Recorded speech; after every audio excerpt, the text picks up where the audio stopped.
It's here, the Deutschland ticket. The successor to German. آلمان کې د 9 یورو ټیکټ د 9 یورو ټیکټ ځای نیسي.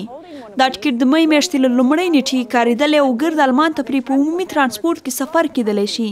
For 49 euros a month. تر اوسه 250,000 یورویي ټیکټونه پلورل شوي او دا ښایي د آلمان د ترانسپورټ د وزیر لپاره قانع کوونکی دلیل اوسي. خو یوه خبره شته او هغه دا چې په دغه ټیکټ سره ګړندیو اورګاډو کې سفر نشئ کولی. موږ عملاً ناممکن ممکن کړی او زه فکر کوم که چیرې غواړو لوی بدلون رامنځته کړو په غور یې باید ترسره کړو. دولت هیله لري چې دا مرسته به د ژوند لګښتونه یو څه راکم کړي او خلک به وهڅېږي چې له خپلو موټرو ګټه وانخلي. د لګښتونو د کمولو سربیره د دې پروګرام بله موخه د ژوند د چاپیریال له ککړتیا مخنیوی ښودل شوی دی. Es ist natürlich ein Schritt in die richtige Richtung. بالکل دا یو ښه اقدام دی مګر د یو بدلون لپاره ډیر څه ته اړتیا ده. یو ریښتونی بدلون هغه دی چې د بیو د کمولو د وړاندیز سربیره د لیږد رالېږد ریښتینی سیستم وړاندیز کړو. اورګاډي او بسونه پر وخت حرکت وکړي او تل موجود وي.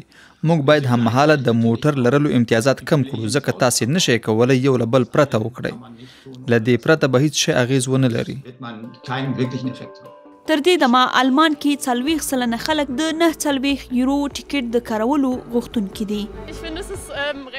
زه فکر کوم دا یو داسې انقلاب یا بدلون دی چې زه کولی شم د آلمان هر ښار کې د ترانسپورټ له سیستمه ګټه واخلم. په یوه ټیکټ ټول آلمان کې په بسونو او اورګاډو کې ګرځېدای شو. خو د بیې له اړخه زه فکر کوم کوم لوی بدلون یا انقلاب نه دی. زه فکر کوم دا عالی نظر دی ځکه زما په څیر مسافر چې موټر نه لري په اسانۍ سفر کولی شي. تیر کال د 9 یورو ټیکټ عالی و او ما له هغې ډیره ګټه واخیسته. خو له دې ټیکټ څخه ځکه کار نه اخلم چې تر اوسه ما سره ډیرې پوښتنې شته.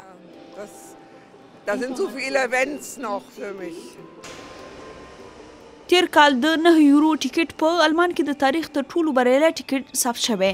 د شمیرو له مخې تیر کال 52 میلیونه د 9 یورو ټیکټونه پلورل شوي. له همدې امله دولت پلان لري چې د 9 یورو ټیکټ د هغې ځای ونیسي.